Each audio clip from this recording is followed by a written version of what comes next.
नमस्कार, आप देख रहे हैं अपना भागलपुर। मैं रजनीश। आइए नजर डालते हैं आज की हेडलाइंस पर। तेतरी के अमर कुमार को मिला किडनी, सनहौला के मोहम्मद सलीम ने पेश किया आपसी सद्भाव का मिसाल। पैसे के लेन देन में दोस्त ने ही दोस्त की कर दी हत्या।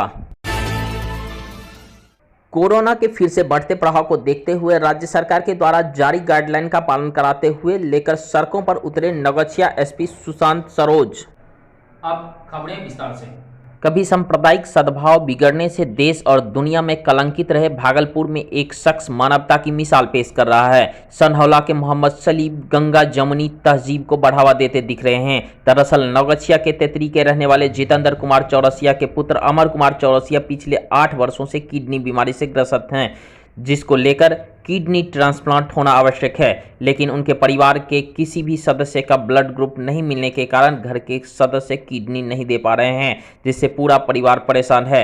जैसे कि यह खबर मोहम्मद सलीम को लगी, वह जिला अधिकारी से मिलकर आवेदन देते हुए स्वेच्छा से किडनी दान करने की अनुमति मांगी। इस दौरान मोहम्मद सलीम ने कहा कि अगर जल्द से जल्द किडनी ट्रांसप्लांट नहीं हुआ तो अमर की जान जा सकती है।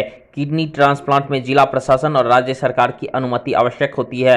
जिलाधिकारी ने मामले को सहानुभूतिपूर्वक सुनते हुए किडनी ट्रांसप्लांट के लिए मोहम्मद सलीम के द्वारा किडनी दिए जाने की बात करते हुए राज्य सरकार के दिशा निर्देश मांगा। दूसरे को जीवन देने के लिए अपना अंगदान करने वाले कम ही लोग मिलते हैं। ऐसे पुण्य और नेक कार्य करने वाले मोहम्मद सलीम के जज्बे को हमारा चैनल सलाम करता है। हम यहाँ जो है कल जिला पदाधिकारी के यहाँ आवेदन दिए और हमके विज्ञापन के माध्यम से 8 दिन पहले जो है हमको जानकारी मिला, पेपर में पढ़ें किडनी से कोई जूझ रहा है। तो हम उनको पढ़ने के बाद मुझे खुशी हुई कि इस तरह का है, कोई आगे नहीं, मुझे आगे आना चाहिए और हम उसके लिए जो है आगे आए। फिर उनसे संपर्क किए। संपर्क करने के बाद वैसे भी मुझे पहले से भी संपर्क था, लेकिन विज्ञापन पढ़ने के बाद मुझे मालूम हुआ, तब हम जिला पदाधिकारी के यहाँ आए, आवेदन दिए। आवेदन देने के बाद उसको ये प्रॉब्लम हो रहा है कि आखिर आवेदन सही दें कहाँ, किसको आवेदन दें जो कि यह एनओसी के लिए परमिशन उसको मिल सके, जो उसका काम हो। हम अपना किडनी डोनेशन करने के लिए उसको तैयार हैं, हम देने के लिए तैयार हैं, लेकिन परमिशन कहाँ मिलेगा ये अभी तक नहीं हो पाया है क्लियर। क्या परमिशन जो देगा उनको देगा कौन। तो कल हम जिला पदाधिकारी आवेदन दिए हैं और अब देखिए क्या होता है। 1 से 2 दिन में जो है बोले हैं कि जो भी होगा हम कॉल करेंगे, बताएंगे। अभी तक पता नहीं, पेशेंट जो है वो पता करने में ही हमको लग रहा है कि उसका दम टूट जाएगा। जो है उसका स्थिति गंभीर है, उसका इलाज चल रहा है, प्रत्येक दिन उसका ये हो रहा है। हम चाहेंगे कि ज़्यादा से ज़्यादा उनको सही समय हो, सही समय उसका इलाज हो जाए, जो कि उसका जीवन में ये हो सके। क्यों आप दान करना चाह रहे हैं, क्या वजह है? वजह कुछ नहीं है, वजह यही है कि वो ज़िंदगी तो लोग अपने लिए जीता ही है, लेकिन थोड़ा दूसरे के लिए भी ज़िंदगी जीना मेरे लिए हम सोचें, इसी को देखते हुए हम उनके लिए आगे आए हैं। और मेरा ऐसा कोई ये नहीं है, हम चाहते हैं कि अगर थोड़ा सा मेरा जो है सहयोग से अगर वो बच जाए तो इससे बड़ा और मेरा ज़िंदगी क्या होगा। वो दूसरे धर्म से हैं, आप दूसरे धर्म से हैं। धर्म हम नहीं जानते हैं, संदेश क्या देना चाहते हैं? धर्म हम कुछ नहीं, हम ये देना चाह रहे हैं, संदेश ये देना चाह रहे हैं कि हम हिंदू मुस्लिम ये कोई ये नहीं है। हम चाह रहे हैं जीवन चाहे मेरा हो या उसका हो, दोनों एक सा जीवन जीते हैं, दोनों एक खाना खाते हैं, तो फिर ये धर्म और ये कहाँ से आ गया। हम उसका जीवन को जो है ये करना चाहते हैं। मुझे जातिवाद से कोई लेना देना नहीं है। क्या नाम है, कहाँ? मेरा नाम शाह मोहम्मद सलीम है, मेरा घर सनहौला है और मैं सनहौला से संदेश उसको देना चाहता हूँ कि हिंदू मुस्लिम कुछ नहीं है, हम सब भाई भाई हैं और ये आगे हम आए हैं, उसका हम जानना चाह रहे हैं। सनहौला कहाँ? भागलपुर के पुलिस जिला नौगछिया के सिमरा गांव में देर रात सिमरा निवासी बजाज फाइनेंस कर्मी 27 वर्षीय युवक आलोक झा उर्फ आकाश की अपराधियों ने गोली मारकर हत्या कर दी। अपराधियों ने आकाश के ललाट के दाईं तरफ एक गोली मारी, जबकि उनके चेहरे पर कई जख्म के निशान भी हैं। मृतक का शव सिमरा स्थित उनके घर से मज़ीद 200 मीटर की दूर बगीचे से बरामद किया गया। घटनास्थल से मृतक के बजाज प्लेटिना मोटरसाइकिल और आकाश के दोस्त के गाँव के ही चिक्कू टाइगर नाम के युवक की पल्सर मोटरसाइकिल भी बरामद किया गया। पुलिस ने घटनास्थल से 2 खोखा भी बरामद किया और मृतक के जेब से उनका मोबाइल भी बरामद किया। घटना के बाद मृतक का दोस्त चिक्कू टाइगर गांव से फरार बताया जा रहा है। घटना की सूचना मिलते ही नौगछिया के एसडीपीओ दिलीप कुमार और नौगछिया थाने के थाना अध्यक्ष राजकुमार सिंह ने घटनास्थल पर पहुंचकर मामले की छानबीन में जुट गए हैं। इधर घटना के बाद आक्रोशित ग्रामीणों ने नौगछिया मिल टोला के पास अपराधियों की तुरंत गिरफ्तारी करने और पीड़ित परिवार को मुआवजा देने की मांग को लेकर सड़क को जाम कर दिया। जाम के दौरान मौके पर पहुंचे गोपालपुर के विधायक नरेंद्र कुमार नीरज उर्फ गोपाल मंडल ने सभी लोगों को समझा बुझाकर और पारिवारिक लाभ दिलाने का आश्वासन देकर जाम को समाप्त करवाया। वहीं दूसरी तरफ मौके पर पुलिस ने तत्काल कड़ी कार्रवाई करने का आश्वासन परिवारजनों को दिया। फिर पुलिस ने सबको पोस्टमार्टम के लिए नौगछिया अनुमंडल अस्पताल भेज दिया। घटना की प्राथमिकी मृतक की पत्नी श्वेता कुमारी के लिखित बयान के आधार पर दर्ज करने की प्रक्रिया शुरू कर दी गई है। इधर मृतक की पत्नी श्वेता कुमारी ने बताया कि रात्रि 8 बजे आकाश घर से एक संबंधी को ट्रेन पर चढ़ाने के लिए गए थे। इस क्रम में उन्होंने पति से रात 10 बजे, 11 बजे और 12 बजे पर बातचीत किया तो पता चला वह गांव के ही चिक्कू नाम के लड़के के साथ 12:05 पर अंतिम बार बात होने के बाद आकाश का मोबाइल रिसीव नहीं होने लगा तो दूसरी तरफ चिक्कू का मोबाइल स्विच ऑफ हो गया।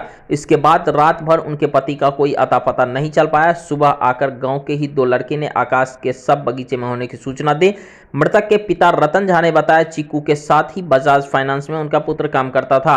आकाश का 30 से 35 हजार रुपया चिक्कू के पास था जो इन दिनों आकाश उनसे मांग रहा था, लेकिन चिक्कू देना नहीं चाह रहा था। परिजनों को आशंका है कि रकम लेन देन के विवाद में ही आकाश की हत्या कर दी गई। इधर नौगछिया के थाना अध्यक्ष राजकुमार सिंह ने कहा कि मामले में आरोपियों की गिरफ्तारी के लिए छापेमारी की जा रही है तो दूसरी तरफ पुलिस घटनास्थल से मिले साक्ष्यों के आधार पर अनुसंधान भी शुरू कर दिया है। सिमरा के ग्रामीणों द्वारा किए जाम के दौरान पहुंचे गोपालपुर विधानसभा के जदयू विधायक नरेंद्र कुमार नीरज उर्फ गोपाल मंडल ने कहा कि लड़के के यार दोस्त ने ही उनका कत्ल कर दिया। उन्होंने पुलिसकर्मियों और ग्रामीणों से अपील करते हुए कहा कि अगर आप लोग आरोपी का नाम जानते हैं तो जरूर हमको भी बताइए, हम भी देखेंगे कि हत्या करने वाला वह कितना बड़ा अपराधी है। विधायक ने कहा कि देर रात भागलपुर जिले के बड़े पुलिस पदाधिकारियों के साथ बैठक थे। उन्होंने नौगछिया में अपराध नियंत्रण को लेकर चिंता जाहिर की। विधायक ने कहा कि मृतक का परिवार बेहद गरीब है। उन्होंने मृतक के परिवार को मुआवजा दिलाने के लिए जिला अधिकारी से बात की है, लेकिन गोली मारकर हत्या मामले में 4 लाख रुपया मुआवजा का प्रावधान नहीं है। इसलिए तत्कालिक रूप से मृतक के परिजनों को 50,000 से 1 लाख रुपया तक का मुआवजा दिलवाने का प्रयास किया जा रहा है। विधायक ने कहा कि समुचित मुआवजा दिलवाने के लिए वो मुख्यमंत्री को भी पत्र लिखेंगे। निश्चित कहीं न कहीं जो गोली मारने का स्टाइल है, इनके साथ चलता फिरता जो दोस्त होगा वही गोली मारेगा। और पुलिस तो सजग है, और पुलिस कहाँ जाएगी, बड़ा मुश्किल है। अभी हम आ रहे हैं, देखते हैं किस टाइप में है। केतरी में जो तलवार से काट लिया है और 8-10 आदमी को बुरी तरह पीटा है। उसी का इलाज करने तो मर ही गया बेचारे, पोस्टमार्टम कराने के लगा दिया दौड़ते हुए यहाँ।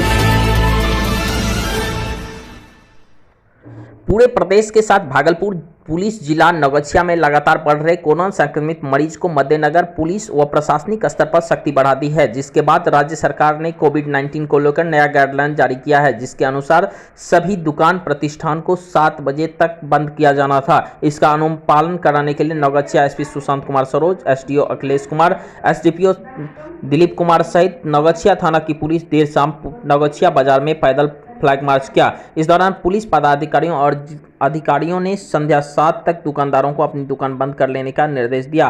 पुलिस एवं प्रशासन पदाधिकारियों ने कई दुकानदारों को मौके पर दुकान खाली पाए जाने पर उसे बंद करवाया। नौगछिया एसपी सुशांत कुमार सरोज ने कहा कि शहर में कोरोना संक्रमण की संख्या में लगातार वृद्धि हो रही है। ऐसी स्थिति में व्यापक सावधानी बरतने की आवश्यकता है। शहर में कोविड-19 के नियमों का 100% पालन करवाया जाएगा। नियमों के उल्लंघन करने वाले लोगों के ऊपर विरुद्ध प्रशासन सख्त कार्रवाई करेगी। सरकार का निर्देश है कि होटल और मेडिकल को छोड़कर बाकी सभी दुकान संध्या 7 तक ही खुली रहेगी। एसपी ने कहा कि कई दुकानदारों ने संध्या 7 तक अपनी दुकानें बंद कर ली थी, लेकिन कुछ दुकानदार जिनको जानकारी नहीं थी उनकी दुकानें खुली थी, जिसे बंद करवा दिया गया है। होटल और ढाबा संचालक मास्क लगाकर दुकान पर रहेंगे और सैनिटाइजर का वहां पर व्यवस्था रहेगी। इस संदर्भ में उन्होंने शहर के होटल संचालकों को आवश्यक दिशा निर्देश भी दिए। कोविड-19 का पालन करने का दिशा निर्देश दिया। इस दौरान उन्होंने लोगों से अपील की कि कोरोना संक्रमण के बढ़ रहा है, ऐसी स्थिति में बिना कार्य के लोग घर से बाहर ना निकलें। घर से बाहर निकलें तो मास्क पहनकर निकले और सोशल डिस्टेंसिंग का पालन करें।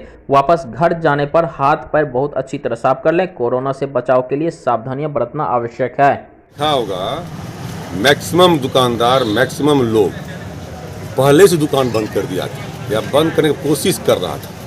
हमें कहीं भी कोई बल प्रयोग नहीं करना पड़ा। उन्होंने अनुरोध भी किया, लोग मान के चले गए। अभी आप अपने साथ बाजार घूम रहे थे, लगभग दुकानें बंद हैं, बाजार में बहुत कम लोग हैं। आज चूँकि पहला दिन था, बहुत जानकारी नहीं थी, वो लगातार माइकिंग करवा रहे हैं, उससे रिक्वेस्ट भी कर रहे हैं, अनुरोध भी कर रहे हैं कि आप इसका अनुपालन करें, तभी आप सेफ रह सकते हैं। किस तरह का और आगे इसकी रणनीति बनाई जाएगी? ये लगातार देखिए, ये एक दिन का काम नहीं है, ये लगातार जो भी हमारे मजिस्ट्रेट हैं, हमारी गश्ती पार्टी है, हमारे SDPO साहब है, SDO साहब है, हम स्वयं सभी स्तर के पदाधिकारी लगातार हम लोग फील्ड में घूमते रहेंगे और अनुरोध करते रहेंगे। उन्हें बतावेंगे कि कोरोना क्या है, इसका कितना खतरनाक इम्पैक्ट पड़ने वाला है, ताकि वो खुद निर्णय लें कि हम मास्क पहने, सोशल डिस्टेंसिंग रखें और बिना वजह बाजार में नहीं आए। Thanks for watching this video. Do like, subscribe and share.